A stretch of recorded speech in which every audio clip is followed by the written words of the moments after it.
everyone. We decided to speak tonight about a topic that's called Torah and science.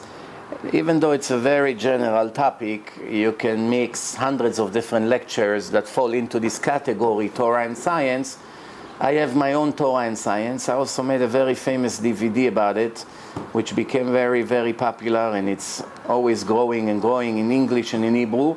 And today I just found out they're translating it to Turkish and to Spanish and to Russian, which means is working. You know, when there is demand, that means you did something good. Now, I don't take any credit for myself, of course, because I'm a salesman of the best products was ever made in history.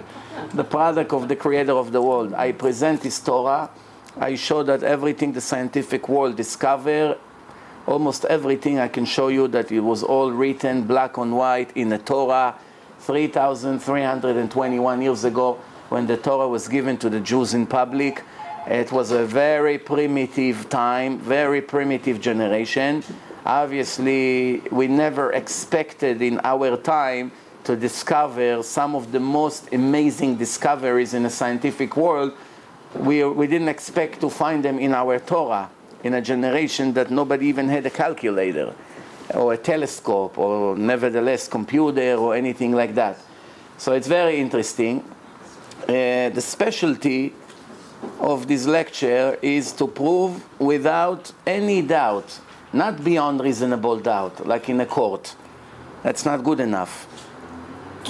Beyond any doubt that the Jewish book, the Jewish Torah, is the only divine book that was ever given to people in history.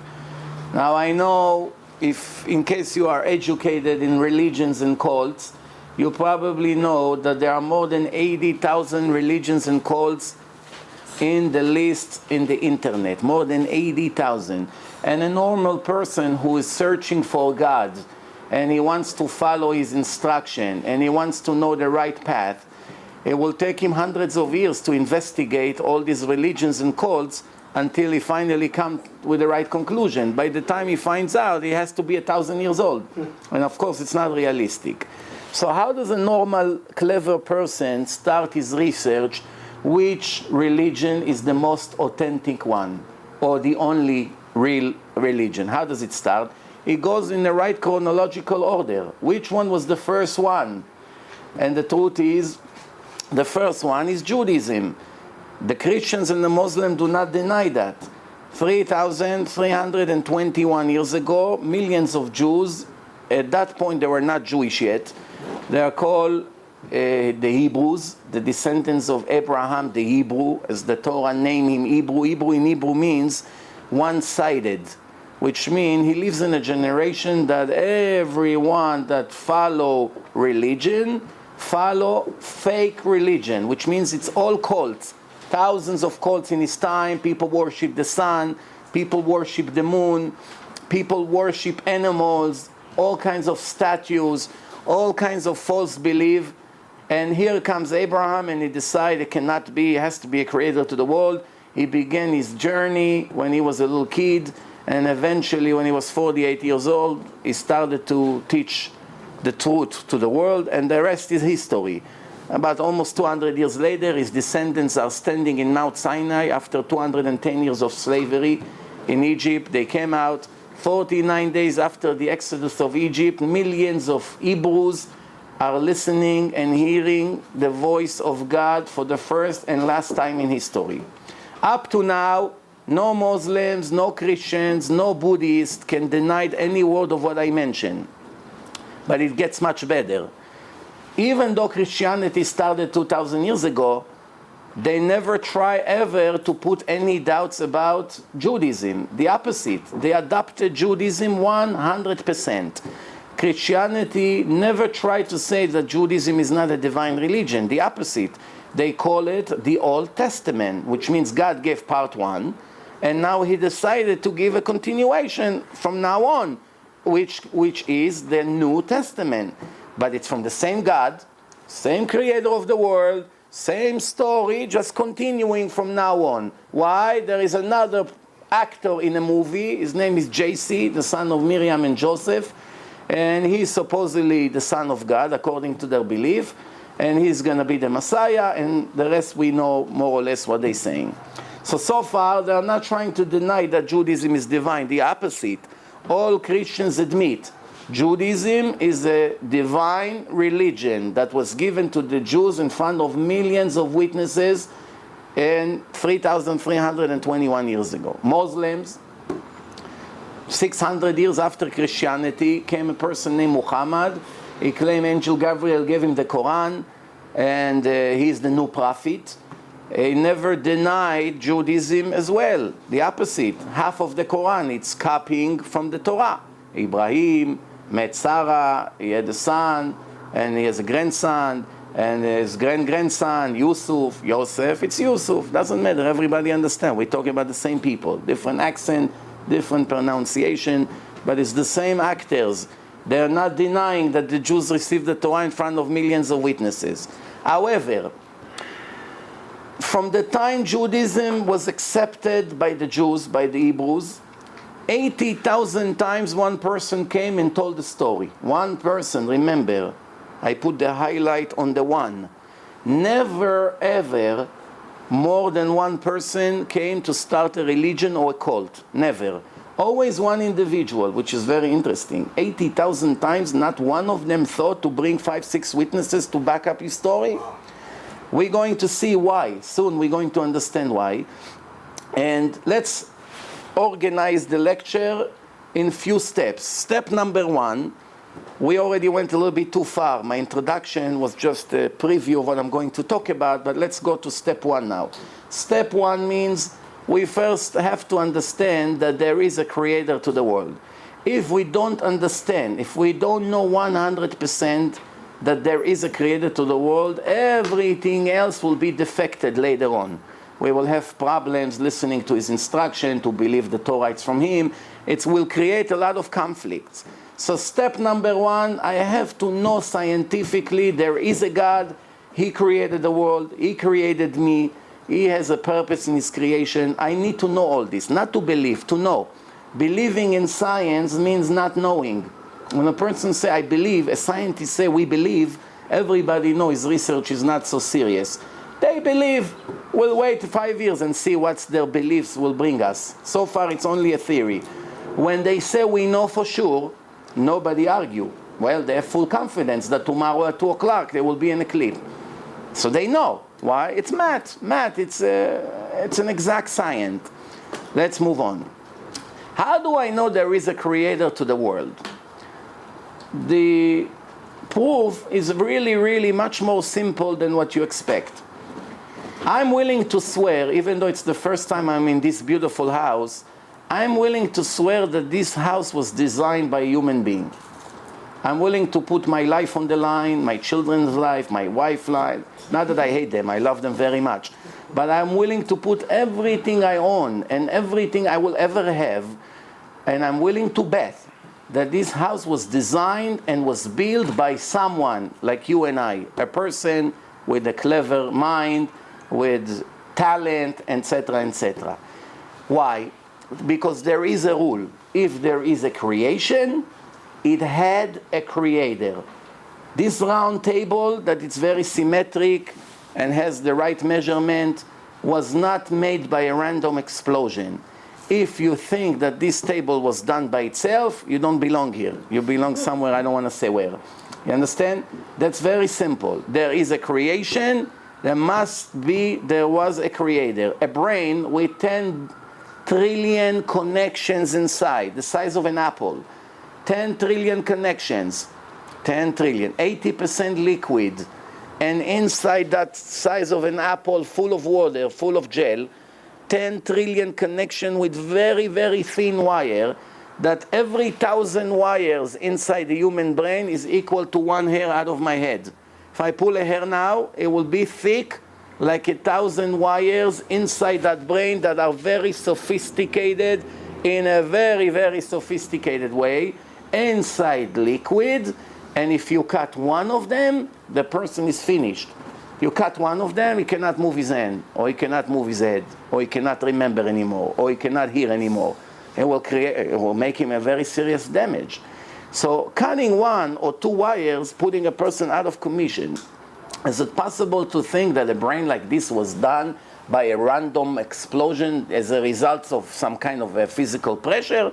Who is the brilliant person that would dare to claim such a claim? That something so sophisticated was done by itself without any planner. Does anybody here in this room that have a thought or think that something like this can be done by itself? So people are, some people would say that human beings came about because they evolved. So, but what you're saying, so even from what we evolved from, it was also from the same situation, that it had a creator. It had a start. Things are always developing and becoming sometimes better, and sometimes there's mutation, and what they call evolution. It's possible that one species was developed from a combination of different species. I'm going to the beginning point.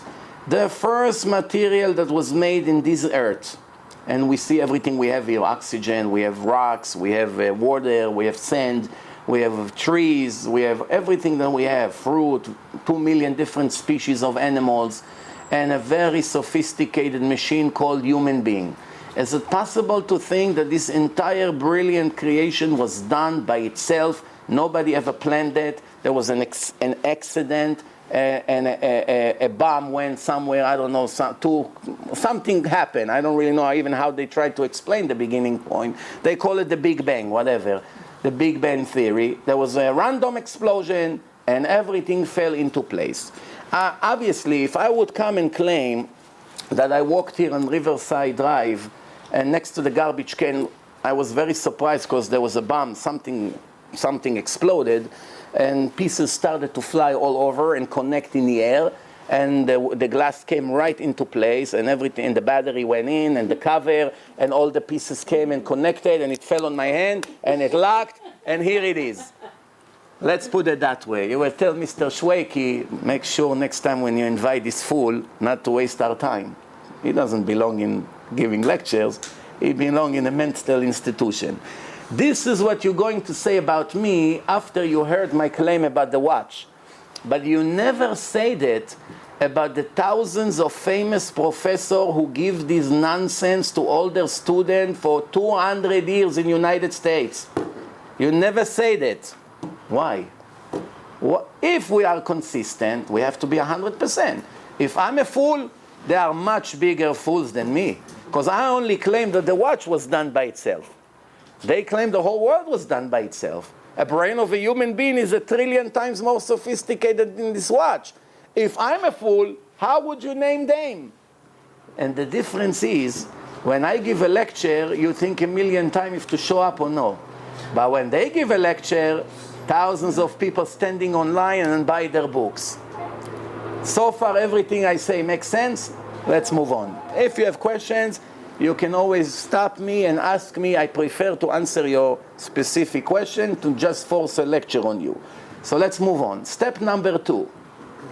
After I understand that if there is a creation, it must be that there was a creator, then I have a second step. Second step says that the more sophisticated is the creation, it indicates that the creator was also very sophisticated.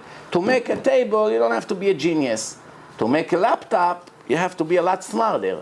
And to make an F-16 plane, you need a lot more knowledge and talent and many years of research. Which means the more sophisticated the creation, it indicates about the brilliance of the creator. And we all have to agree that nothing in the creation is more sophisticated than the human being. Take the dumbest person in the world, is more sophisticated than the entire system, the computer system of NASA, all of them combined. And if you want, I can prove to you. In order for us to create a combination of an eye and a brain, the scientists claim that you have to circle the world 3 times with computer, one connects to the other.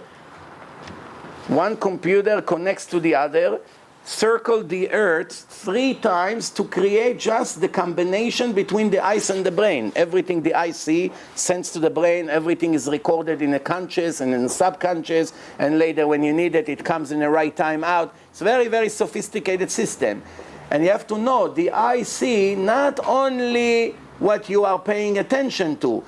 I'm sitting in this room, and I already recorded every second billions of details and items in this room that I'm not even aware of that I'm recording it as I speak. I even record things behind me which I'm not even looking at. Every beep in the street, every honk of a car, every dog that bark in the street, if you call me now 5 years from now and you hypnotize me, you will see that all the information is happening as we speak.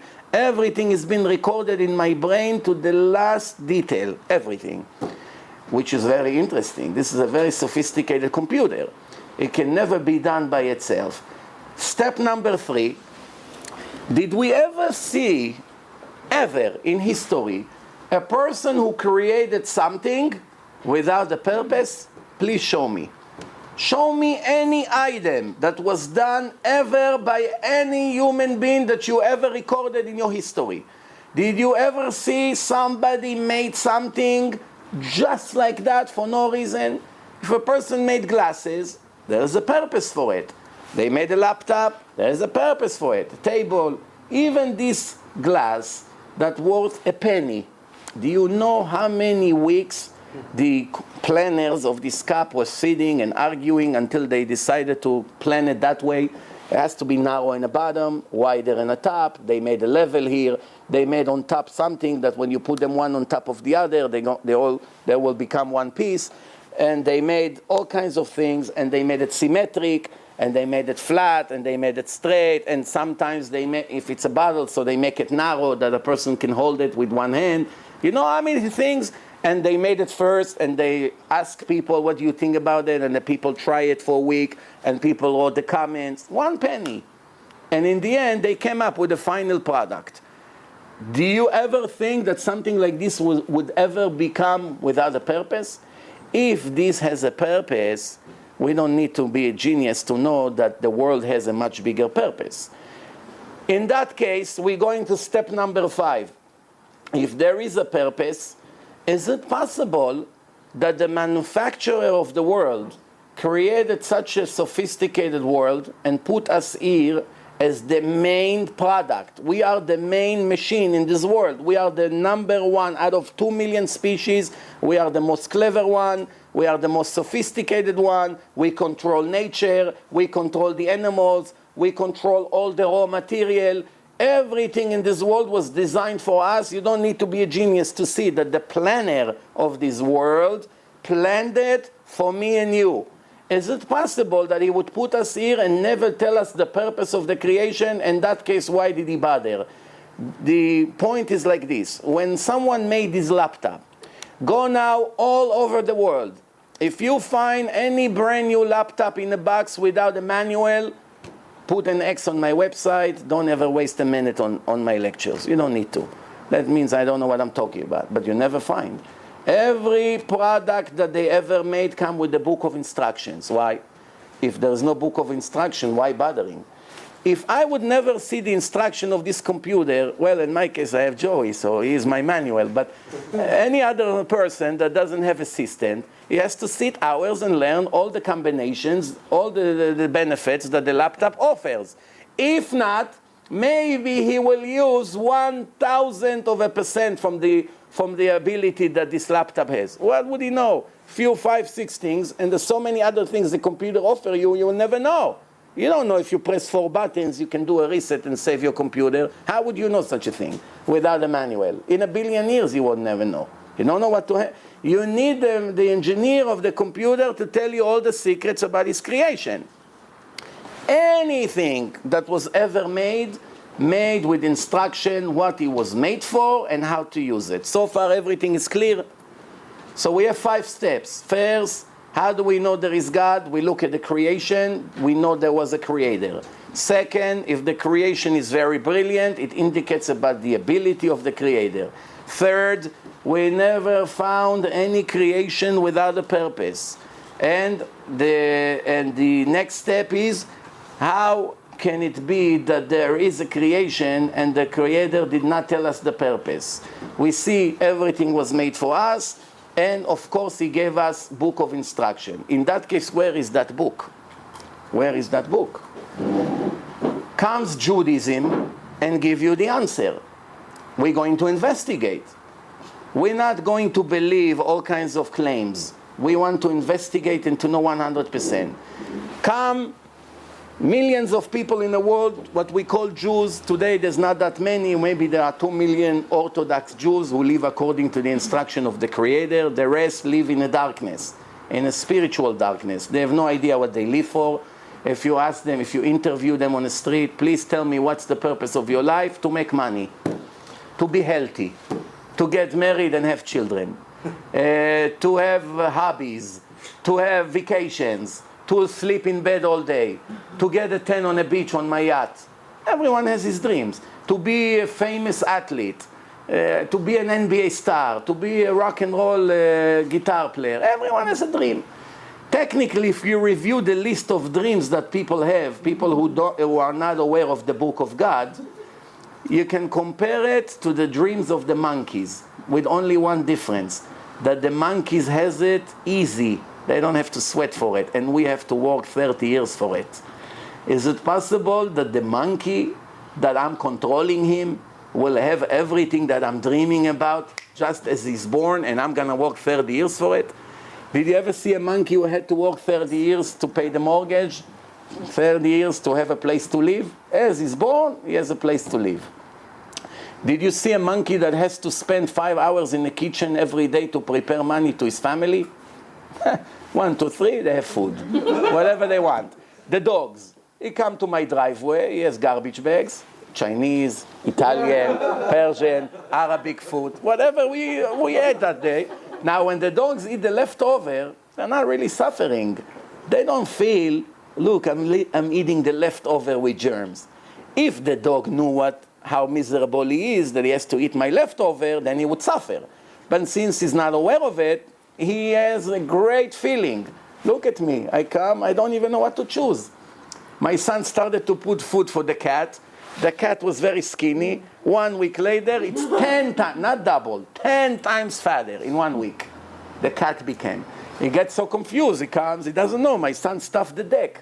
This, that. So the cat, forget it. He cannot walk through the stairs soon. Why is it? Everything for free, everything delicious, they eat. We have to work very hard. First, you have to go to work. Then by the time you earn the money, you have to go to the grocery and buy everything. And then by the time you get home, you have to start cleaning it, peeling it, cooking it, making everything ready. Not always it comes delicious. Sometimes you get on your head from the husband if the food is horrible. Depends who you married, yeah. But anyway, after all that, you eat 2 minutes. I hope I didn't touch a sensitive point here. 3 months, huh? Finally, after 5 hours of working, 2 minutes pleasure, and then another 20 minutes in the bathroom, and that's life, and that's how it is. Very good. Now, what's the purpose of life? To be rich?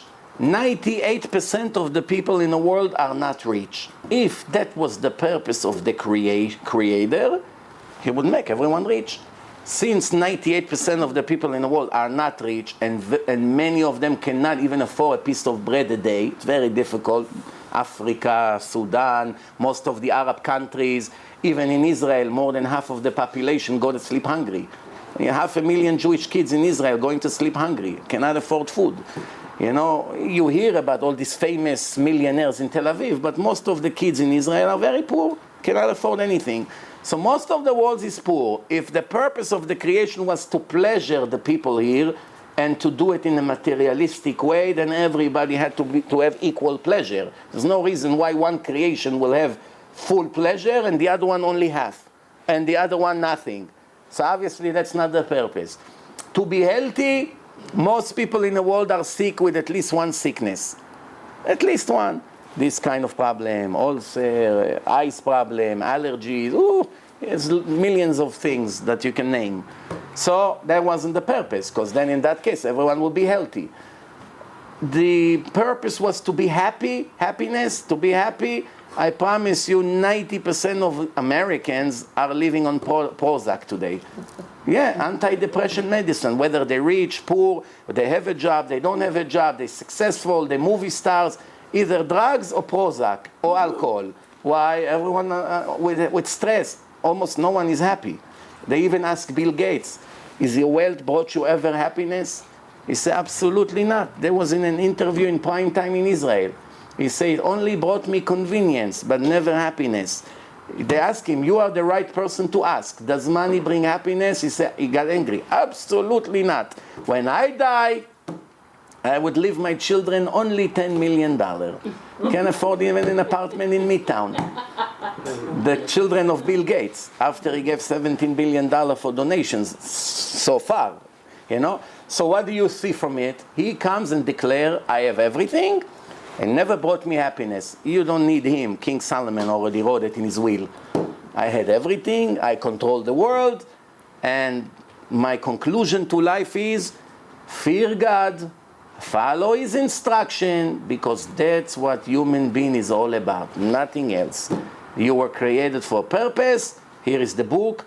For your own benefit, listen to him. When you die, he will send you to the place he wants to send you, to pay you for your eternal reward. Or God forbid, if you go against him, there is a price to pay. You choose. You have free choice. Nobody forces you. You are clever. You see the details. You want to be righteous? Fine. You want to be wicked? Fine. Nobody puts a gun to your head right now. But eventually, everyone gets reward, or the opposite, depend on the choices he made in life. You don't need to wait 70 years to die and to see what you get, good or bad. In our own life, we are paying for our choices. You choose the wrong woman, you get married, life is a nightmare. Arguments, disrespect, violence, police, 911, drug problems, alcohol, all kinds of things, put you on television. You don't want to even go home, or she doesn't want to come home. Depends who's worse. So one bad choice, 1 minute of a bad choice, 40 years of suffering. And people who think divorce solves the problem, sometimes it makes it much worse. So really, once you make one bad choice, that's it. Sometimes there's no cure for it. Also, in health, you breathe some kind of material that it's not supposed to, and it made you a permanent damage. Now you live 40 years with this damage. You drove like crazy. You were only 17. You got into an accident. You lost your legs all your life. You're in a wheelchair, which means we are paying already for the choices that we made. I have a whole lecture that the whole concept of the free choice works exactly like the GPS. If you drive your car, for those of you who drive, you have a GPS. What's the GPS? You put an address. This is my destination in life. I have to go from Manhattan to Muncie. So I have to go 5 highways. I go here, this exit, this. I get to this street, 5 lights. I make a right, I make a left, 5 miles, and I get home. What happened if while I'm driving, I made one mistake? I'm supposed to get off this exit, and I was talking to my friend, and I forgot, and now I missed the exit. What happened? Sometimes, no big deal. I lost 5-10 minutes. I make a U-turn, I went back, I corrected it. Sometimes, traffic. 2 hours happened to me once. Miss the exit. If I get off the exit, 2 minutes later I'm home. Now I miss the exit. 3 hours I stuck in construction. The road is closed. Imagine the feeling. What a fool! How did I miss the exit? Sometimes it can be critical. Now, what happened when a person missed the exit? What happened to the GPS? Right away, you hear recalculating. Your entire future changed completely. There's not one detail in your future will stay the same. Your children will never be the same. Your money will never be the same. Your health will never be the same. One bad choice in life, and the rest is all changing. Which means you are 25 years old. You go on a date with Rachel. No, you hesitate. Then you go on a date with Esther. And you're hesitating now. You don't know which one. Rachel, Esther. What's the point? Rachel, very righteous girl, very strong, devoted, following her mission in life to be righteous. And Esther, also a little bit righteous, but not like Rachel, because she's busy with other things. Esther also is a multi-millionaire. She's gonna get you a house, and you don't have to worry about work. Your life will be supposedly easy, but she's not into religion so much. She's not such a spiritual person. She's busy with fashion shows, and makeup, and art, and vacations, etc., etc. And this girl, she's not so pretty, she's not so rich, but very righteous. Now it's a difficult choice. You go with the beauty and the money. 20 years later, you review your life. Now over here, you don't know what would have happened. You don't know.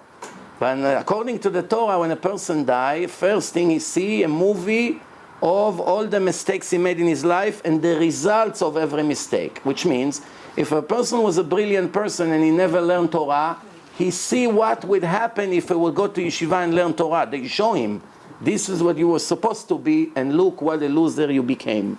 They show him, this is what you were supposed to be with your potential, and look what you ended up with. Or, this is the girl you were supposed to marry, this is the girl you ended up marrying. Look what would happen if you marry the righteous girl. They're showing you beautiful house full of children, all of them righteous, and now you have your children all married, they all have healthy life, and everyone is very righteous and humbled and beautiful life. And then you went with the beauty and the money, drug problems, 5 times divorce, one thing leads to another. You ended up living, you're 55, 70 years old, whatever, you're lonely, you live with your dog in some apartment, you don't have children and not grandchildren, and now you're reviewing your 2 lives. This is what I'm supposed to be, and look what I became. One choice. You hesitate. I take her or I take her. If you took the right one, your life will never be the same. You took the wrong one, your life will never be the same. This is the whole concept of the free choice. And by the way, from 2 million species that lives in this world, the only one who has free choice to choose whatever they want without any interference with their choices is the human being. No other animal has a free choice. They all live with instinct. They see fire, they run away. When the tiger sees a zebra, if he's hungry, you cannot tell him, I'm sorry, I'm taking pictures. Don't eat the zebra yet. I didn't finish. Wait 5 minutes. Wait 5 minutes, I'll give you 2 zebras. I give you interest. Wait 5 minutes. Let me take. He's hungry, he's attacking. There's no way to talk to him, even in his language. There's no way. Why? I'm hungry, I'm attacking.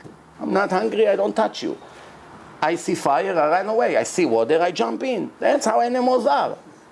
People can control themselves. One time they jump, one time they don't jump, depending on the situation. There's a whole lecture about free choice. Let's move on. How do I know now that what the Jews claim is true? Not believing. How do I know 100% that this is a divine book and every letter inside is divine? Why it's important to know? If I prove 100% that the Torah is divine, can I stay the same after? Let's say right now I live with no religion. I don't believe in anything, I don't believe in God, I don't believe in any law system, nothing. And a person just proved to me that this book is the book of God. What do you think? It would be clever to ignore the book after I saw that it's the book of God, or the opposite? I would have to put all my efforts to learn the book and to practice as much as I can. What do you think? Which one of the two is the correct way? To see, to be impressed, God, beautiful book, nice book of instruction. I just saw the proofs, now I know there is God, now I know the Torah is real, I know Judaism is the only real religion. I'm not in a mood for it, leave me alone. I just want to eat and drink, go to the bar, do whatever I want. When I die, I worry about it. Is this the right approach? Or a person should say, no matter what, whether I like it, whether I don't like it, whether it's easy, whether it's difficult, whether whatever, I have to put every drop of my sweat and my energy into it to become successful in a mission that my Creator put me for in this world. What do you think is the right approach?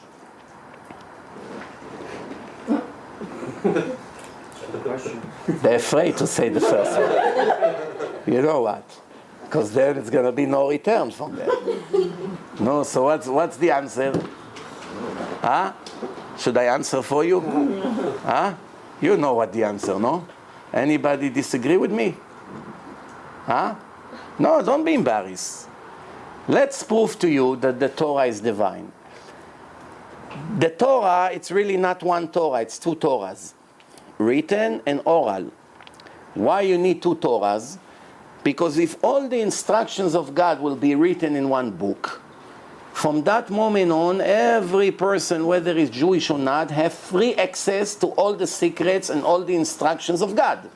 In that case, all the concept of conversion, that a non-Jew can come and convert into Judaism with the acceptance of the Jewish court, after they test him and they see he's sincere, loses value. Because every Ahmed and every Chris go to his home. In those days, everyone had a beard.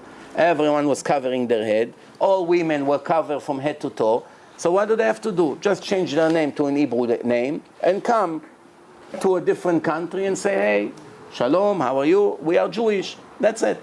How would you know? Because they have all the instruction. They already come with tefillin, they come with talit, they come with the siddur, they have their own Sefer Torah. How do you know who is his grandmother? How do you know? There's no way to know.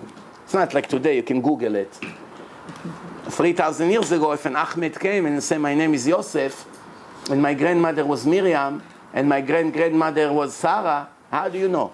He has everything. He has tefillin, he comes, he knows how to pray, he writes his own Sefer Torah. Everything you do, he does. He knows how to slaughter the animal, everything. The answer is, that's why God was not interested. Because the Torah says that he chose the Jews from all the nation. You are my children. I chose you from all the nation to be mine. I don't give you permission to be like the rest of the nations. There are two different leagues. The league for you and the league for the rest of the world. Even among the Gentiles, there's different levels. Some nations are higher than others. Some are blessed, some are cursed for different reasons. That's not the topic tonight. But even among the Jews, there are different levels. I'm not a Kohen. If my friend is a Kohen, he's higher than me. Does it make me upset? Absolutely not. I respect God's decision. He chose Aaron and he blessed him and he gave him a gift. You and your descendants are special, holy. You're going to be my servant in the holy temple, and you do all the ceremonies for the rest of the nation. And for that, I will reward you with free income for the rest of your life. You don't have to worry about income. Everyone gives you 10% from the income, from the wheat, from the barley, from everything, from the animals. You are wealthy. You don't have to worry about making a living. You're servicing all the services in the holy temple of Jerusalem, and that's it. It's a gift. Does it bother me? No. It's God's decision, and for sure it's right. He knows what he's doing. Then there is a second level, Levi. Also a servants of God in Bet HaMikdash in a different way. They sing in a choir. They also get all kinds of incomes. Different, less than Kohen. Does it bother me? No. Then there's man and a woman. A man is higher than a woman.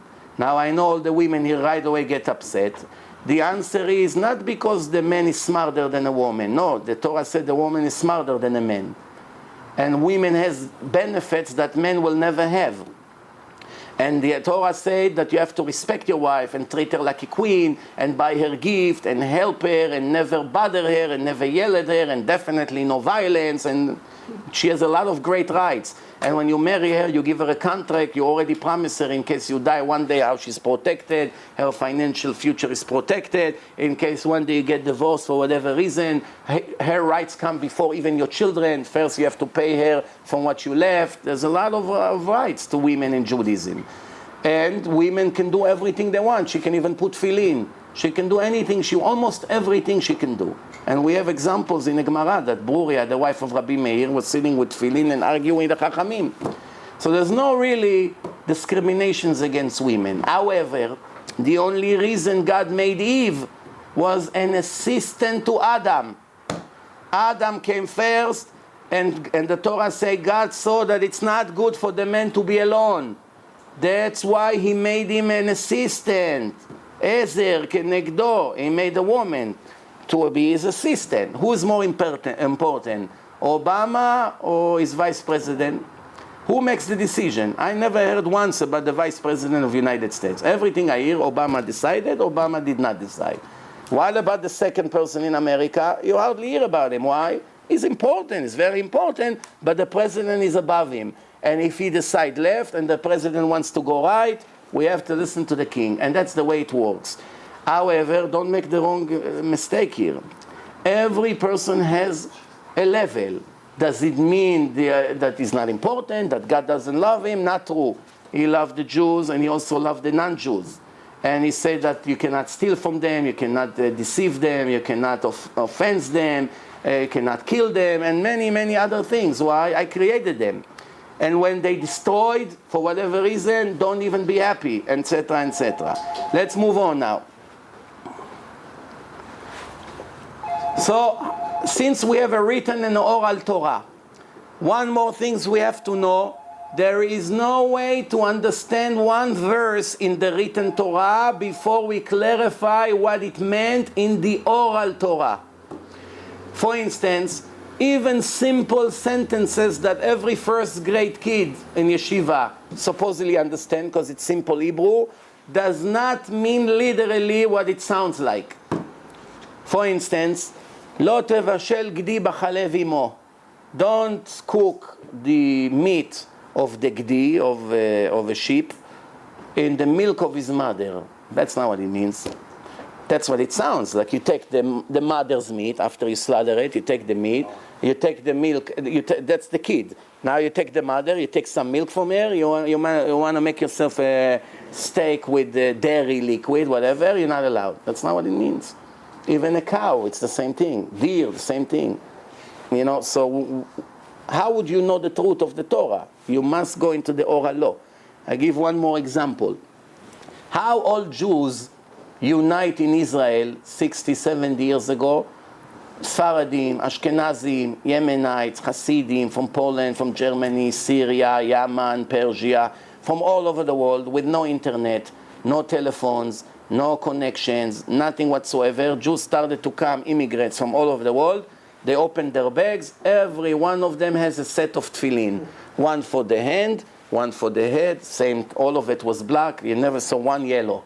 One red tefillin, never. Why? It's in fashion. What? Everyone will wear white shirt like this rabbi all the time, white. It's boring. I want blue, red, pink. What's in clothing? It's keep changing. Tefillin always stay black all over the world, even though they had no connection. I give you another example. The Polish Jews came, they opened up the Torah, they opened the scroll. 304,805 letters were written manually with a feather and ink. Deep it. Aleph. Baruch Hashem, I finished one. 2.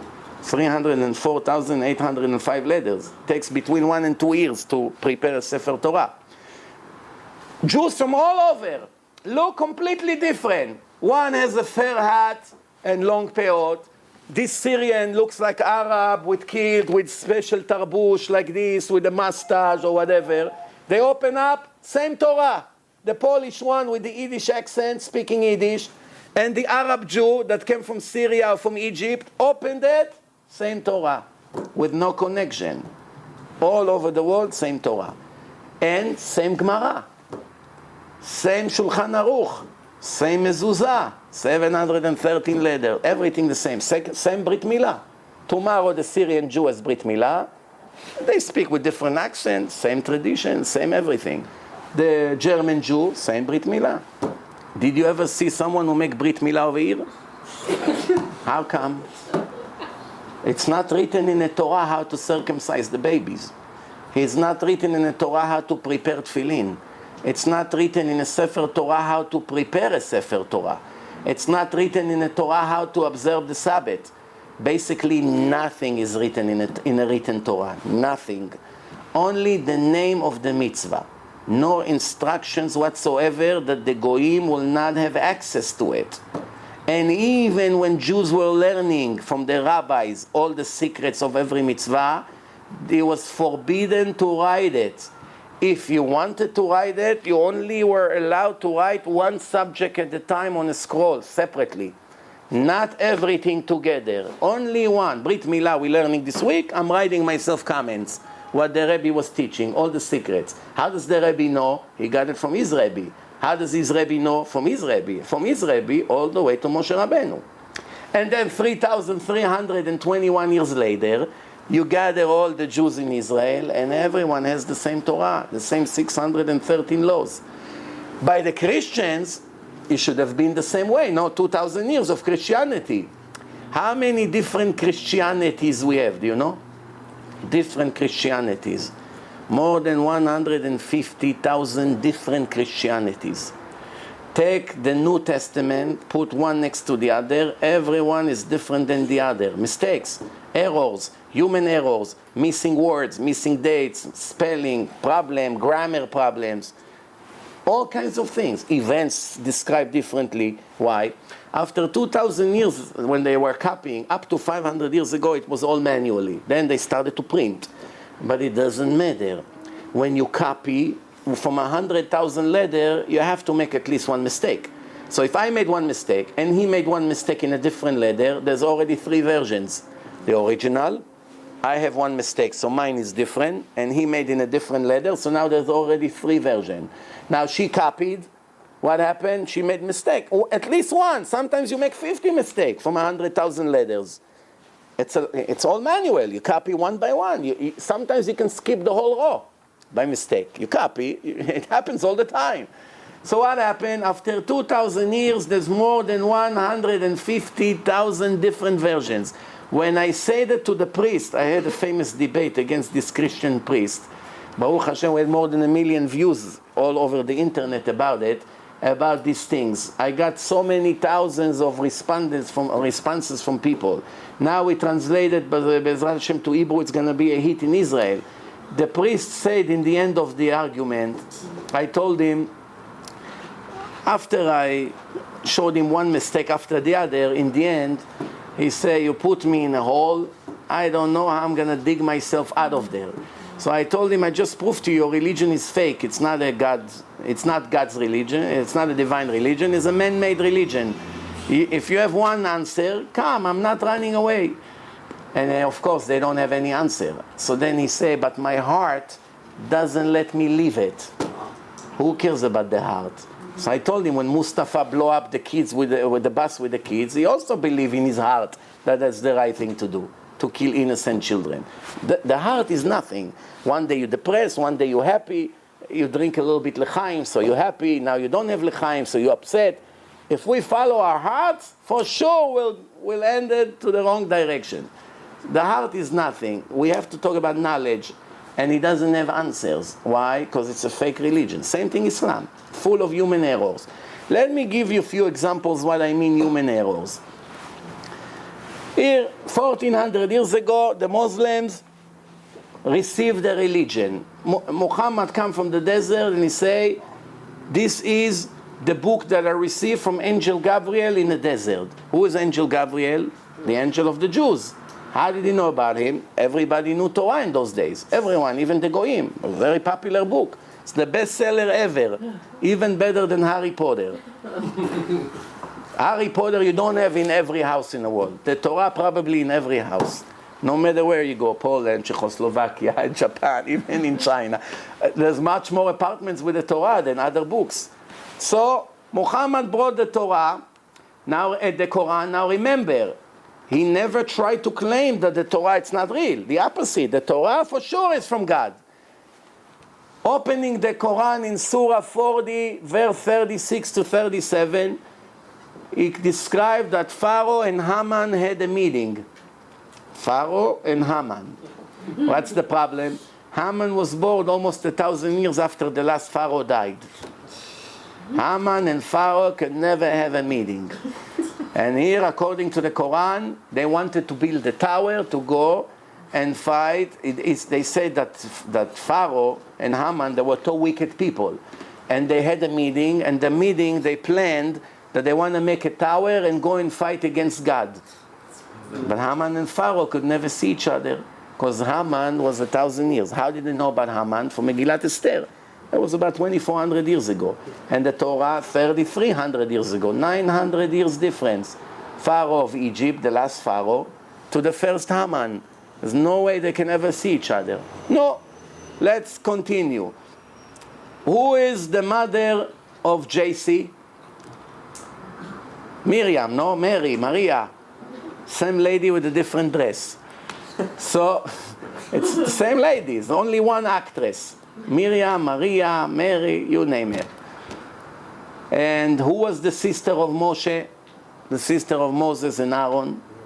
Also Miriam. Miriam.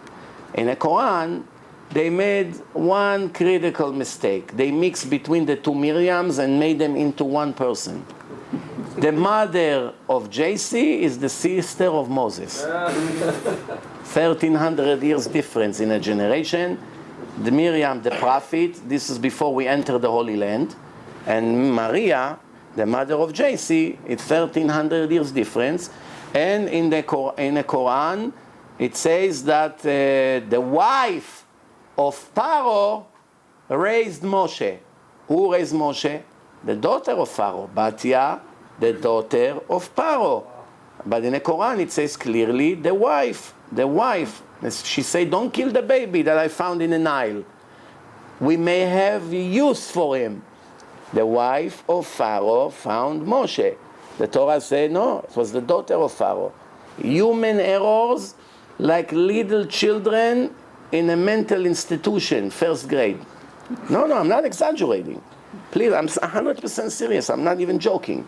The mistakes in the New Testament and the mistakes in the Quran are equal without any exaggeration or disrespect. That's the truth. Equal to a kid 5 to 6 years old in school today in Israel or in America, any Jewish kid that knows a little bit about Torah, he just learned for 2-3 months Torah, would not make such mistakes. My children, 5 years old, he would know that the one who found Moshe is the daughter of Pharaoh. He would not say the wife of Pharaoh. He would know that Pharaoh and Haman have nothing to do together. It's different times. He would know this. It's very simple things. Big mistakes in the Quran. When Maria brought the baby in her hand to the people of her town, they told her, oh Maria, what a strange thing you brought. Oh, the sister of Aaron. Your father wasn't a bad man and your mother was not a prostitute. And Maria, the daughter of Amram, the mother of JC, became the daughter of Amram, the sister of Aaron and Moshe. Critical mistakes in a book that 1.5 billion Arabs willing to die for it. Die and take us with them. Based on that phony book that it's full of human errors. Not to talk about it. Where is the best proof, besides the Torah, that the Holy Land belongs only to the Jews and no other nation? Which book in history will be just as equal proof to the Torah? If you come to the United Nations and you want to prove that in history the land always belonged to the Jews, which book you would use to prove your case? One guess. Quran. According to the Quran, Eretz Israel belong only to Israel. Surah 5, verse 21. Moshe speak to the Jewish nation. Progress to the land that Allah promised you. Surah 7, 137. And then we got the torture nation, the nation of Israel, got permission to progress to the Holy Land. And they inherit the East and the West, and all the promises who God promised the nation of Israel were kept. Quran, Surah 10, 93. And then God put the Jewish nation, Bnei Israel, securely in their land and gave them all the wealth. Surah 17, 104. Allah is mentioning history. We drowned Pharaoh and everything that he had with him. And later I told the nation of Israel, settle in the Holy Land and be together. Surah 28, 3-5, verse 3-5. I decided to have mercy to the weak and to make them the leader and inherit the land which I promised to give them. And many other examples. Nowhere in the Quran the word Jerusalem mentioned as a holy city to the Muslim. Nowhere. This is only in the last few generations. Yes? We're talking about science though, aren't we? Is this about that? I'm proving, how do you know a book is divine, and how do you know that the proof is not divine? Now, for instance, this is a book that 1.5 billion people follow, and they're willing to swear that it's from God.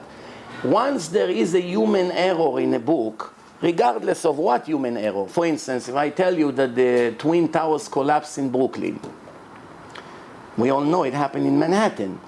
Is it possible that God gave me this book if such an error appeared in a book? Didn't we also say that didn't Abraham also say that his wife was his sister? No, Abraham said to his wife, say that you are my sister. Okay. Say. Okay. He didn't say, the Torah didn't say she was. Abraham's wife was also saying that he was his sister.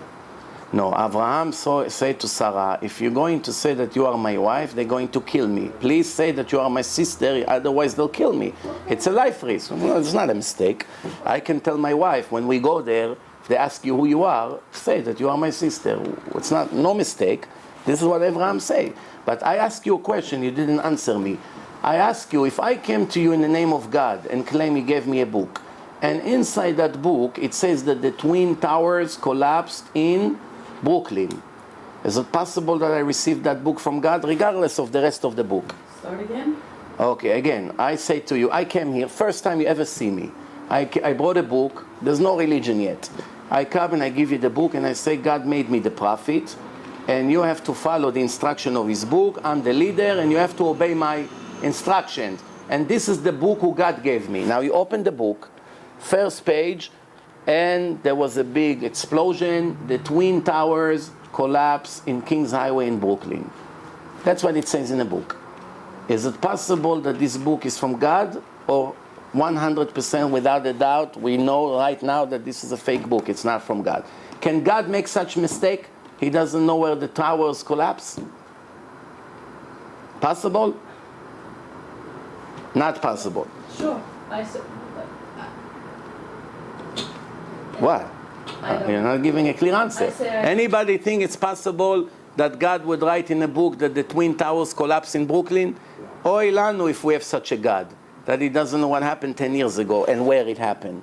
I have to dedicate my life to a book full of human errors like this. So in case you didn't know, in the New Testament it says that the cave that Abraham, Isaac, and Jacob is buried is in the city of Nablus, Shechem, when everybody knows it's in Hebron. It's always been there. There was never ever anyone who claimed that besides the New Testament. And the that's when I showed it to the priest, he didn't believe first.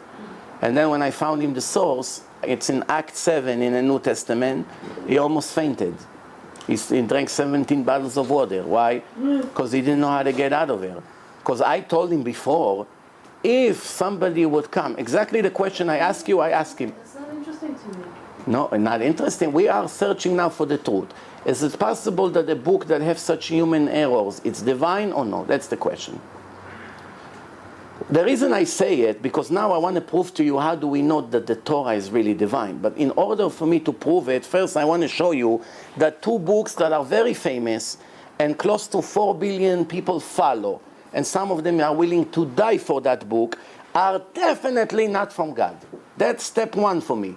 Now I want to show you how do we know that the Torah is for sure divine. How do we know? First of all, the Torah never had a mistake. Nobody ever found a mistake, such a geographical mistake, mathematical mistake, physical mistake in the Torah from the day it was written until this moment. Nobody ever say, hey, the Torah say this and it's not true. Nobody. And also, everything I'm showing right now, it's all come from the oral Torah. Why? Because many Jews saying, I believe in a written Torah, but I don't believe in the oral Torah. Why? Since it was transferred verbally, how do I know that the rabbis didn't make it more strict and larger than what God gave? Maybe the rabbis modified it and added all kinds of things, and what we do today, it's really not what God wanted. That's why I prefer to prove that the oral law is divine, and then it's needless to say that the written Torah is divine. Let me give the first proof for tonight. The rest of the proofs, I brought you 3 DVDs, as you can see here, Torah and Science. It's a beautiful film. It's divided to 3 sessions. First hour, proving scientifically, without any doubt, that the Jews stood in Mount Sinai and heard the voice of God and accepted the Torah in front of millions of witnesses. That's first part, it's proving. Part two, proving that the written and the oral law could never be written by a human being. The one who wrote the written and the oral Torah had abilities that is way above any smart or sophisticated human being ever lived, which means a human being could never have that knowledge, no matter how smart he is.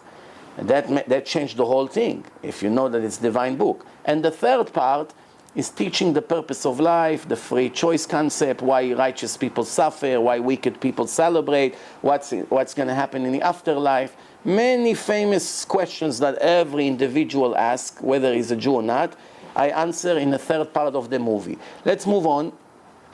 As I told you, in Christianity, it says that the New Testament is in Nablus. It says that Jacob went to Egypt with 75 people. And in the Torah, it says 70, and it's impossible that God made such a mistake. And part 1, he wrote 70, and all of a sudden, he wrote part 2, and he wrote 75. He forgot? What kind of God is this, that he doesn't remember the details in first book, and now he comes with a continuation and make complete contradictions?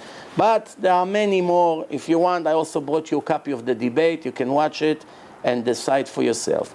Now, let's give the first example. How do we know the book is divine? The Torah said to the Jews, I'm giving you this Torah for you to follow. If you follow it, I'm the faithful God who will pay you a huge reward for it.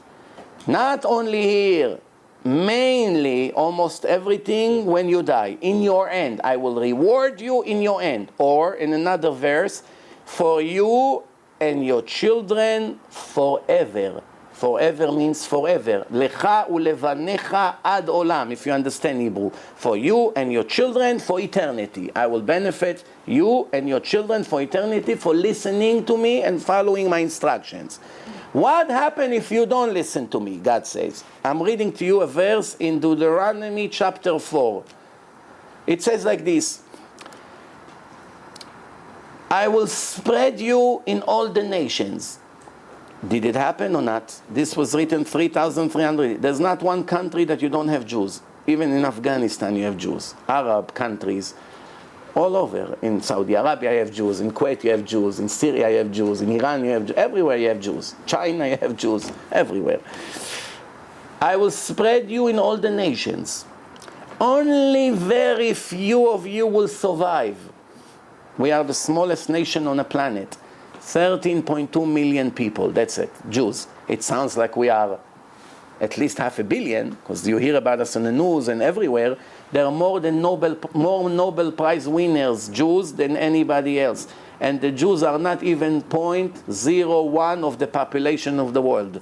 And they contributed more Nobel Prize winners than all the Gentiles combined. 99.99% of the Gentiles had less in relation than the Jewish Nobel Prize winners in every subject you can think of. In the United States, for instance, 50% of the doctors in the United States are Jewish. 50% are not Jewish. How many Jews you have in the United States? Less than 6% of the population. 6 million. 6 million out of 300 million, you calculate. 2%, 3%, whatever it is. 50%, same thing lawyers, same thing judges. Very interesting. Such a small group from the entire country contributing very high number of intelligent people with knowledge, with education, etc. Same thing with wealth. In the list of the wealthiest people in America, the top 100, many of them are Jews, in a much bigger ratio than what it's supposed to be. It's supposed to be not even 1 out of the 100, if you compare. But there are very many big names. The richest people in America, many of them are Jewish people. So you see, this is a blessed nation, no matter from what direction you look at that.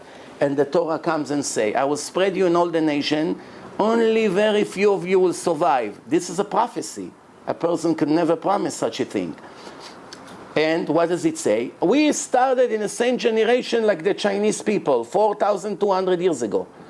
After the flood, the Torah described there was a massive rain, 40 days straight, non-stop. The whole world was covered with water. Everyone drowned. And Noah and his family got saved in a big boat that they prepared in advance, and the world restarted. And after that, Noah had a grandson named Sini. Sini in Hebrew means Chinese. Sin is China. Sini, Chinese. Grandson called Chinese. His uncle was Shem, our father. When you hate a Jew, how do you call? Anti-Semite. Anti-Sem. Sem is Shem in Hebrew. Shem, Sem, same thing. So anti-Semite means he hated the descendants of Shem. Shem was the uncle of China. So China is supposedly one generation after our father, but let's say the same generation. 4,200 years, 2 billion Chinese with restriction on birth. They only allowed to have one kid. Not allowed to have more than one kid in China. Jews up to 25, 30 years ago had no restriction on birth until they discovered all the birth control. But before that, there was no way to prevent. No way to prevent. So Jews should have been at least 5 billion Jews, minimum, because we have no restriction. They have restriction, and they are close to 2 billion. We should have been 5 billion. Where did they go? 5 billion and became only 13 million. There's nothing to compare what it should have been to what it became. The restriction of one is maybe for the last, I don't know, 20, 30, 40 years, something less than that. So I take it back. Yeah. It's irrelevant. Forget about the restriction on birth. We should have been just as 2 billion like them, because we started in the same generation. We are 13 million, 13.2 million. The reason for it is because God is behaving with his children differently than he behaves with the rest of the Gentiles.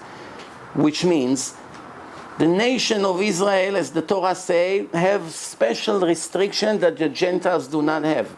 Gentiles can eat whatever they want. Jews are not allowed. They have to eat only special food. The Gentiles not allowed to kill. The Jews also not allowed to kill. The Gentiles not allowed to steal. Jews also not allowed to steal. But the restrictions that the Jews have is 365 restrictions and 248 positive commandments. Together 613 laws. The Gentiles have only 7 laws to keep.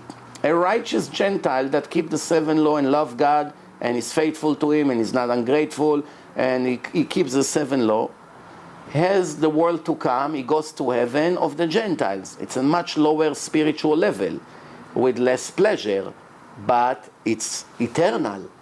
And a Jew, God forbid, who go against God and does not listen to his rules, God has the right to close the gate for that Jew and not let him enter to this. Why? Because he didn't follow the instruction of God. Which means there are Gentiles who are righteous and listening to God and fulfilling their purpose in life, and there are Jews who have no idea bichlal what they live for. You catch them, how old are you, Mr. Jew? 7 years old. Can you tell me what you live for? He has no idea. Do you know God? I'm not sure. Do you know the Torah? I never saw it. So he has basically no idea, 70 years, what even needs to be done. How is he going to be successful when he never learned 1 minute of his life what the purpose of life is? He doesn't even know if the Torah is divine. So inside this book, the Torah said to the Jews, I will spread you in all the nation, only very few of you will survive. Only, and over there, you're going to betray me by following false gods. The God of the wood and the God of the stone. God of the wood, God of the stone. What does it mean? We know that Christianity symbol is the cross, the wood cross. They say knock on wood, wood cross, that's the symbol of Christianity. The symbol of Islam is that big rock in Mecca, in Saudi Arabia. The Torah gave a hint that's still not a scientific proof. It's a hint. Now comes the scientific proof. The Torah said there will be false religion, the religion of the wood, the religion of the rock. Islam and Christianity. How do I know that God referred to these two religions? Remember, this is 1,300 years before it started and 1,800 years before Islam. Inside that verse, you have a secret code hidden in the verse. You have the name of Jesus and the name of Mecca in the Hebrew version, in the Holy Language, appear inside this verse in an equal skip of 50. Yud, 50 letters Shin, 50 letters Vav, that's the name of JC in Hebrew, Yeshu. Mecca, Mem, 50 letters Chaf, 50 letters A, Eden inside in equal skip. Which means not only hint that there will be a religion that it's a wood and a rock, inside the verse he gave you two key words that leaves no doubt that he spoke about Christianity and Islam. This was written, remember, when no human being was able to know that in almost 2,000 years from now it's going to be a religion of a rock, of a stone, or religion of the wood. How would he know? And then planted inside in equal mathematical skip. It's not coincidence, it's planned inside. Now, in case you wonder, there are thousands of hidden codes inside the Torah. Leaders in our generation, such as George Bush, such as Yitzhak Rabin, that was assassinated, the name of his murderer, and many other events in our days appear in the Torah in equal mathematical skip. I have a whole lecture in my website, Codes in the Torah. You can go, there's a famous book, Codes in the Torah. I don't have time to continue about this. It's a whole different subject. Let's move on. Next proof is the Torah said to the Jews, this is what you're going to eat from everything who lives in the oceans, in the water. Everything that have fins and scales, you're allowed to eat. Why? The concept of my Torah, of Judaism, is everything to become valid need two witnesses to testify. Two witnesses. One witness is not enough. We need two signs. So when I allow you to eat things from the water, I put two signs in them for you to know that they are kosher. When I allow you to eat certain animals, I also put two signs in the body of these animals. When I want to testify about the renewal of the moon, it needs two kosher witnesses to testify. Always two. What does it have to do, fins and scales? 72% of the world is water. Almost the whole globe is blue. 72%. How deep? All the way from uptown Manhattan to downtown Manhattan, they discovered already, which is 12 kilometers. It's much, much, much deeper, but the pressure is tremendous. It's very difficult to go very deep, more than 12 kilometers. Pressure is tremendous. So the point is like this. When the Torah was given to the Jews in Mount Sinai, more than half of the kind of the species that lives in the oceans and in the rivers were not even existed. Many of the fish that you see today are as results of mixing between one species to another and always recreating new kinds that were not exist 3,300 years ago.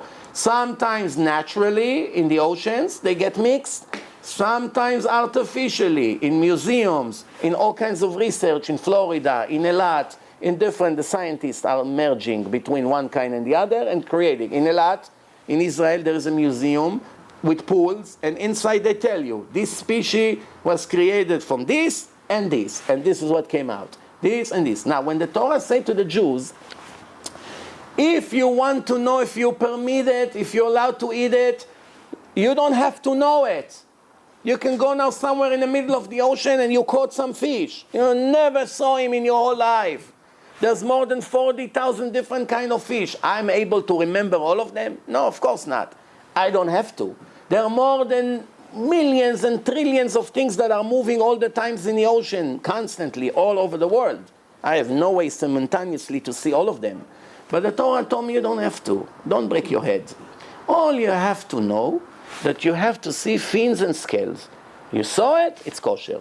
Whether you know it, doesn't matter. No fins and scales, it's not kosher. Comes the oral Torah and comment on that verse. Remember I told you before, you cannot understand one verse without checking first what the oral Torah has to say. And what does the oral Torah says? Everything that have scales for sure have fins. I know, I created it.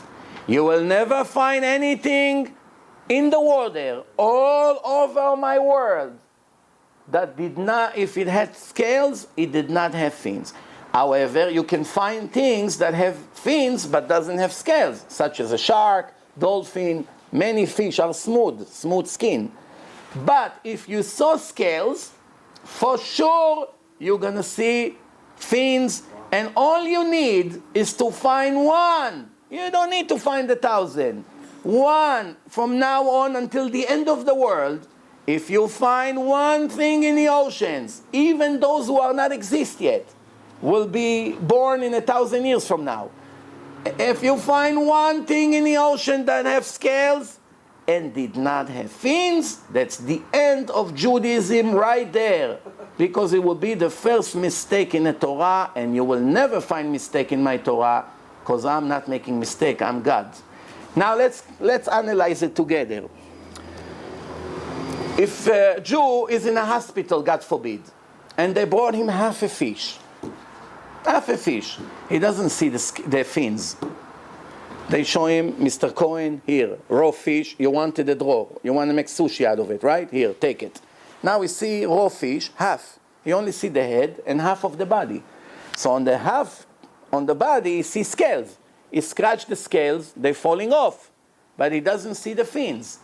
The Torah says you need 2 witnesses. You only have 1 witness. Where is the other one? You don't need. Because the oral Torah promise. If you had 1, the second one was for sure there. Now, do you know a human being that is able to promise such a thing 3,321 years ago? Show me.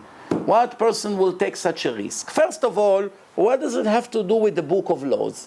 You want me not to be a thief? Fine. You want me not to be a murderer? Fine. You want me to observe the Sabbath? Fine. Why are you impressing me now with knowledge about the oceans, about the animals? Who cares? Why are you trying to impress me? I never saw in any other religion, in their books of law, any kind of impressive information about the brilliance of the creation. Never find. I never saw one prophecy in the Quran. I never saw one prophecy in the New Testament. As a matter of fact, 200 years after Christianity started, Christianity gambled, and they gave one prophecy. That's it. The Jews will never return to the Holy Land. After God destroyed the second temple, he will not give them a third chance. First temple, second temple, no more chances. And the Jews returned to the Holy Land. So about 12 years ago, we sent a letter to the previous Pope, how Mr. Yochanan explained that the Jews returned to the Holy Land. There are millions of Jews living in the Holy Land. So he answered, the Vatican does not recognize the state of Israel. You decide what we ask and what he answered. No, I don't see any relation. You sent the letter? Who sent the letter? Oh. Somebody that I was working with in seminars, he sent him a letter. The letter actually had also 2 more questions about the mistake in the New Testament, which you can see in my debate and in my Torah and Science film. But obviously I'm limited in time. I want to show you at least 3-4 proofs that at least nobody will get upset that there was not enough science. So let's move on. So the next proof is animals. The Torah says every animal, in order for it to be kosher, has to have 2 signs. It has to chew its cud, repossess the food, and have to have split hooves. Split means a cut in the hooves that goes all the way to the middle. Like a horse, it's complete, it's not cut. But it has to be cut. Now the point is like this, listen good. The Torah says there are 2 million different kinds of animals. 4 of them are exceptional. Make no mistake. Every one of the animals almost is not kosher. Horse is not kosher. Lion is not kosher. Leopard is not kosher. But there are 4 animals who are exception to the rule. They have only 1 witness. But make no mistake, they don't have the second one. The sheep, the cows, the deer, even the giraffe, the bison, the buffalo are all kosher. They have 2 signs. Dogs don't have any signs. They're not kosher. Horse don't have anything. But there are 4 animals. 4 animals that have 1 sign, and you may be fooled by it. Be careful. The pig, the camel, the rabbit, and the hare. 4 animals that have only one witness, either this or that, but not both of them. Now, why do I tell you this? If we are going to find one more species in nature that have one sign, not two, one, that's the end of Judaism right there. Why? Because God in his book promised, my dear Jewish son or daughter, I'm nervous, I'm worried. You know? I made already a few mistakes tonight. Too many in one night is dangerous. So, my children, my sweethearts, I want you to make sure not to be fooled. There are only 4 animals that may fool you. Now, if somebody come from Zimbabwe tomorrow and say, Rabbi, I heard your lecture in the internet. Here, I prove you wrong. You see this black animal, whatever, red ears, this. Look, it have split hooves. And it doesn't chew his cud. You see, you say that if there will be a 5th kind, that means God did not know about this. Why he didn't write it in the Torah? That means the Torah is not from God. That would be the end of Judaism. Now let me ask you, let's be honest. We're searching for the truth here. We're not trying to win the argument. What person, even today, forget 3,321 years ago, even today with internet, with Google, with any kinds of technology that we have today, what person will gamble to write a fake book that's supposed to be the book of God? What person would write a promise in a book? From all the millions of different kinds of animals, 4 of them are in one category. 4, not 3, not 5. Which means it's going to be 3 or 5, it will be the end of my book. Everybody knows I'm a liar. It's not a divine book. Now, do you know, today there are 2 million different kinds of animals. 2 million. 2 million. Imagine a person has 2 million children. Religious family that have 12 children mix their names already. For God, what's your name? Remind me. It's so much noise in the house. 2 million different children. Who would remember all their names? 2 million? You know what the number is? 2 million? All the way to the end of Long Island, you wouldn't get even to 100,000 people if they hold hands. There's no end to it. 2 million. You have to know all of them by heart.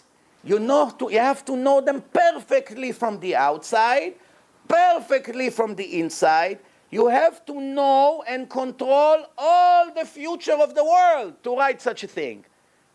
And no one can see the entire world simultaneously to promise what the world doesn't have. I don't know any one of you. Can I swear that one of you doesn't have a sister in Brazil? How can I swear such a thing? I can only swear if you have a sister, because I can bring her and put her around the table. But if you don't have, there's no way to swear. There is no way to promise that something does not exist in the world. And to be right 3,320 years, every hour, no, without any doubt. Nobody ever found it. This is a scientific proof. A person can never write it, but it gets much better. The next proof, the Torah says that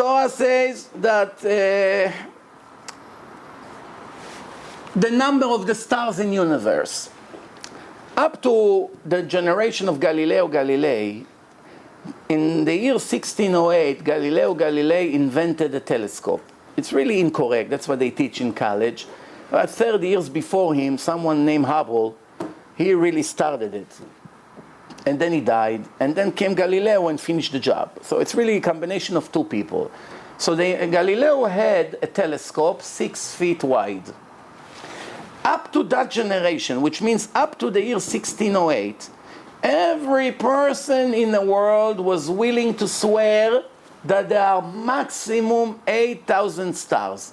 Why? People would stand on a mountain in a bright night and just manually count the stars. And it went between 6,000 to 8,000 stars, because there was no way to even imagine that there are trillions of stars. How are you supposed to know? Nobody ever saw it. There's no NASA, no telescope, no way to see. When Galileo raised his telescope to heaven, he was shocked, and the whole scientific world was shocked. And the Christian church killed him, because he got on their nerve. He said a few other things that the Christians didn't like, and they choked him in a special house when they used to choke the sinners. They used to put a person inside the place, they throw sand, and with the dust, person cannot breathe, and it fill up his lung, and that's how they used to kill people. Just like they did in the Christian Inquisition 500 years ago, killing thousands of Jews in Spain and in Portugal. Whatever they didn't like according to their way, you either with us or you dead, one of the two. Today they are different. Today they come with the power of the speech. They have millions of dollars and missionaries all over the world, and they come to try to convince you to follow their religion. Galileo was killed, but before he was killed, he raised his telescope and found out there are much more stars than what we imagine. Now, who needs Galileo when we have the Torah of God? Let's see what the Gemara, the oral Torah, told us 2,000 years ago. Now remember, this was accepted in Mount Sinai 3,321 years ago. The nation of Israel asked God, the Knesset, of the 120 chief rabbis and prophets of 2,000 years ago, not of today, of 2,000 years ago. They had a question to God, and they wrote it in a Gemara. Dear God, a person get remarried and never forget his ex-wife. For good or for bad. If she was a good wife, he never forget, he miss her. If she was a very bad wife, he still can never forget her. One way or the other, he will never forget. After 40 years, you see him on the street. Hi Moshe, how are you? You used to be married, right? No, I don't remember. What do you mean? You had a wife, her name was... I remember, you don't remember? Of course you remember. Everyone remember. So the Chachamim, the sages, ask God, a person get remarried and he still remember his ex-wife. And you, our father, you completely forgot about us. You've destroyed our second temple. You're throwing us to the exile now. We lose the land. We lose everything. How did you forget about us completely? Where are you? Save us. This was the idea. This is the answer of God. Listen good now.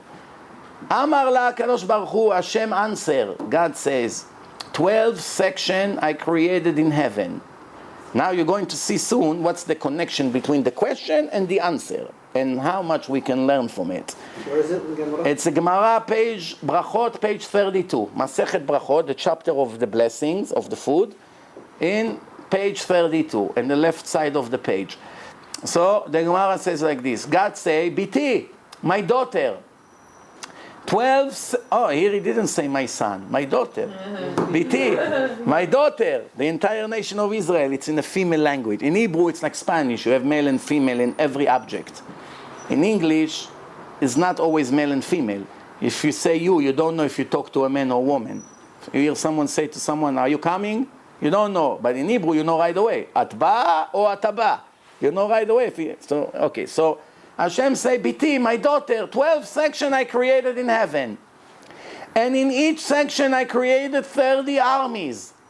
And in each army I created 30 legion. And in each legion I created 30 raton. And in each raton I created 30 karaton. And in each karaton I created 30 gistera.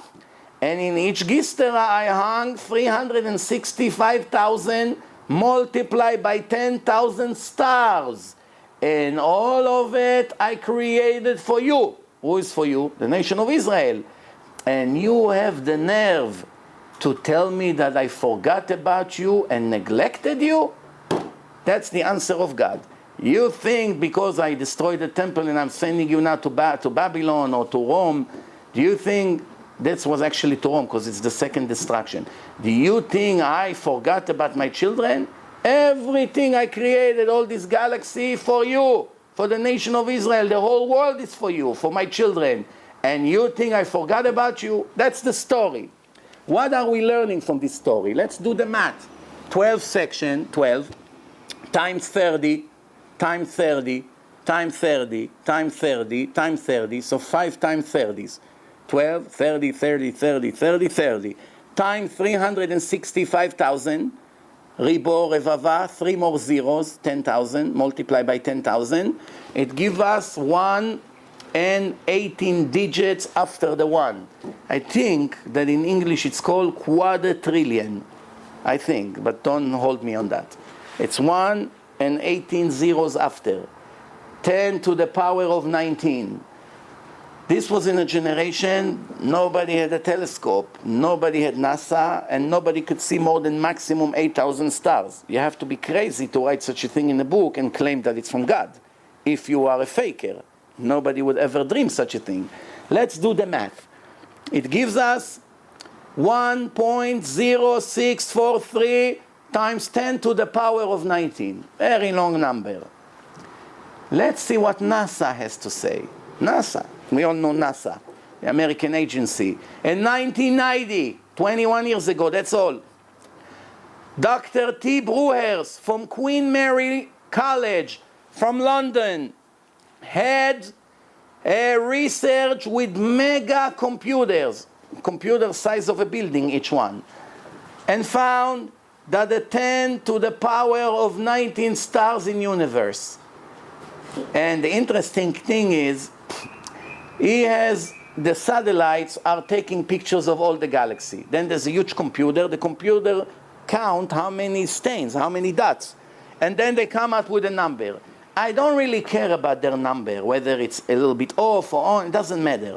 All I care is how those who claim that the Torah, it's not a divine book. They claim it's a history book. The rabbis made it. How should I follow a book from 3,000 or 3,000 years ago? The rabbis made it. Today it's a civilized environment, and I'm not going to follow these ancient primitive laws.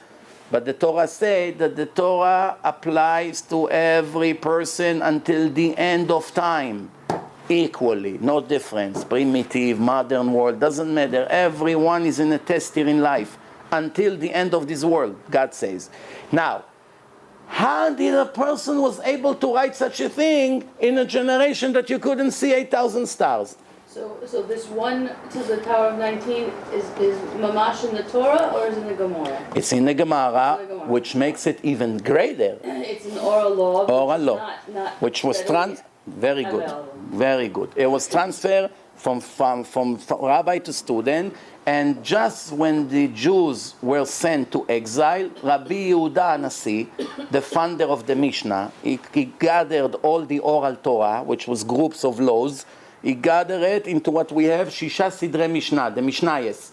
And he gathered everything, Rabbi Yehuda Anasi, and then came the Gemara, which is commentaries about the source, which was the oral law. So is there something specific that this 1 to the power of 19 is connected to the written Torah? Do we have? Well, is there a direct the written Torah says. The written Torah says that God blessed Abraham. He said to be so many stars. Yeah. Now he gave him 2 blessings, which supposedly contradicting one each other. I'll give you an exactly, very good. So you catch very quick, Baruch Hashem. But for them, I will specify what I mean. Yeah, no offense. So there's there a Gemara as to how much sand there is in the? No. Wait. No, I want just people. You are making very good points. I'm glad you brought it up. I'm glad. I didn't want to complicate things, but if you brought it up, I have to comment. So God would bless Abraham. I will multiply your descendants like the sand on the ground and like the stars in the sky. So the Goyim, the Gentiles, used to make a parody out of this verse. You claim that you have the book of God. The atheist. They say, what kind of a book is that? There's a contradiction in the same verse. Not here and there. In the same verse, you have a contradiction. The first half of the verse is speaking about billions and billions of sands, and the other half is talking about 6,000 to 8,000 stars. So is he blessing Abraham or is cursing Abraham? If he will multiply his children like the sand, then it's a great blessing. It's billions and trillions, who knows. If he cares him, he gave him only 6,000, a nation of 6,000 people. Even the Jews are 13 million. It's the smallest nation in the world. What kind of nation is this 6,000 people? It's not even a city. It's nothing. Then when Galileo came with this discovery that there's much more, they went crazy. Because the Jews always used to say, not what you see, it's not what exists. We just don't see the stars. If God say that the stars and the sands are plenty, he knows what he's talking about. Today, with the help of NASA, everybody knows there are trillions and trillions of stars and galaxies. Because time is running out, let me just conclude. The Gemara spoke about 7 categories. Mazalot, 12 mazalot, 12 section. Chayil, armies. Legion, Rahaton, Karaton, Gistera, Kochavim, stars. 7, one inside the other. 12, by the way, 12 is the horoscope, right? You have, take a pie of pizza. It's a whole circle, 360 degrees. That's a circle, right? Or like the watch, you have 12 hours. Each, from 12 to 1, it's 30 degrees. From 1 to 2, it's another 30 degrees. From 2 to 3, another 30. Altogether, 12 times 30, 360. Now, if the Earth is going around the sun every year, 365 days, the entire world that we live in is completing a whole circle around the sun. If you were born when Earth was between 12 and 1, you are Mazal Taleh, Aries. If you're between 1 and 2, you're Mazal Shor, a different Mazal. That's the horoscope. It comes from Judaism. Make no mistake. That's the source. The interesting part is that the non-Jewish Gentile, NASA or the Germans and the rest of the Gentiles, which have no idea about the Gemara, they came with the research with 7 categories. How they call it? Different names, but 7 categories. For instance, what the Gemara call mazalot, they call constellations. I'm not so great about these words in English. I'll try to read it slow. What we call, the Gemara call chayil, they call hosts. H-O-S-T-S. What the Gemara call legion, they also call legion. Very interesting. What the Gemara call raton, they call divisions. What the Gemara call karaton, they call battalions. What the Gemara call gistera, they call camps. C-A-M-P-S. What the Gemara call stars, they also call stars. Kochavim, kochavim. One inside the other. They have billions and dollars and research 30 years until they came with this number. A primitive Jew, 2,000 years ago, walking with his beard in Iraq, in a market, buying vegetable, he knew it. He didn't need to spend $30 billion to find. Why? How did he know it? He read in the Gemara and he knew it. And the last thing for today, let's talk about the renewal of the moon. There are 3 ways to celebrate a year. According to the sun, according to the moon, or according to both of them. The Christians go by the sun only. 365 days and a little bit. That's the year. The Muslims go by the moon only. 354 days. There's 11 days and a third almost difference between the calendar of the Muslims to the calendar of the Christian, which means every 3 years you are losing 33 days, which is about a month. That's why the fast of the Ramadan that the Arabs have sometimes fall in August, sometimes fall on January. Sometimes the Arab freeze like this, they're hungry and freezing. Sometimes they're hungry and sweating. They don't care. One time is here, one time is there, it's no problem. The Ramadan, nowhere in the Quran it says that it has to be in a specific time. That's why they don't care. Christianity, they also saw that it's not balanced correct, so every 4 years they add 1 day to the calendar. February 21, make sure you're not going to be born in that day, because you lose a lot of gifts. Every 4 years you have birthday. Every 4 years, because the other 3 years your date is not in the calendar. There's no February 29. 3 days, February 29. February is 28 days. Every 4 years you have 29. Okay. Now, Judaism are going based on the sun and the moon. But we have a problem. How we overcome the mathematical problem? Listen good now, this is shocking, mamash shocking. We have a problem. Why? In the divine book that God gave us in Mount Sinai, in front of millions of people who heard the voice of God speaking, it's written that Passover, it's the holiday of the spring. Pesach, Chag HaAviv, the holiday of the spring. Which means, if today we see that Pesach fall on January or February, right? That would be the first mistake in the Torah. The Torah say Passover, the holiday of the spring. What spring? January, we're freezing, raining, hail. What spring? God said He wants Passover always to be in the spring. That's how it was in the original Passover. That's how He wants His children every year to celebrate in the spring, beautiful weather. That's how it was. How do you do Passover to always be in the spring? This is what the oral Torah says, the Midrash. Be'ota sha'a, at that time, God informed Moses, Moshe Rabbeinu, the laws and the calculation of the moon, and the tradition, and all the instructions, and he informed him how he's going to make leap years, and the size of the months, because the written Torah says, Shamor et Chodesh Aviv v'asita Pesach, observe the month of the spring and make Passover there.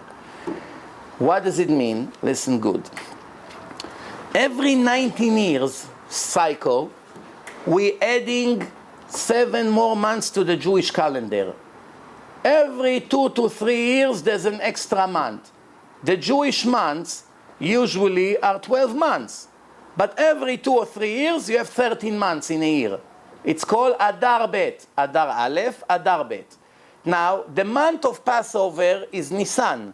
Nisan, that's the month of Pesach. Adar is the month before. Purim falls on Adar, Pesach falls on Nisan. What happened now if Pesach's supposed to fall around March? It's still cold in Israel. We're going by Israel time. It's still a little bit cold in March. April, it's already warm. But March is sometimes cold. We push an extra month into the calendar and postpone Passover by another month. So it will follow Nisan. That's why there's 2 Adar. It was supposed to be Passover in 10 days. No, it's going to be in 40 days because we push another month into the calendar. We postponed it by 30 days. It's going to be warm. Next year is fine. We don't need to postpone. Next year is also fine. The third year, again, is falling on March. We push another month, and this is the trick. That's why every 19 years, the Jewish and the Christian date fall in the same date. Other than that, like Christmas and Hanukkah, usually fall around the same area, but not exactly in the same date. But every 19 years, it's exactly the same date. This is how it works. Now, to conclude that, in the old days, there was no Jewish calendar yet. No Jewish calendar yet. 2 witnesses had to come and testify that they saw the renewal of the moon. And based on that, the Jewish court announced that it's the beginning of a new month, and that's how they count 10 days. And in a 10 day, it's Yom Kippur. They count 14 days. In the 14 days of Nisan, it's going to be Passover. Very primitive and very consistent. Now the Gemara tells us a story, and this is my last thing for today. The rest is in a film. Amar lahem Rabban Gamliel. 200 witnesses came to testify that they saw right now the renewal of the moon. How do you see the renewal of the moon? The moon disappeared completely for a second. Up, there's nothing. Up, and it's right. A few minutes later, you see it again. In the beginning of the month, the moon is full. In a Jewish month, on the 15th of every Jewish month, the moon is full. From 1 to 15, it's rising, it's growing. From 15 to 30, it's decreasing. That's how it is. So now, listen good what happened. 200, not 2, 200 witnesses came and said, Rabbi, we saw the renewal of the moon. The rabbi told them he's sitting inside the building. He's not outside.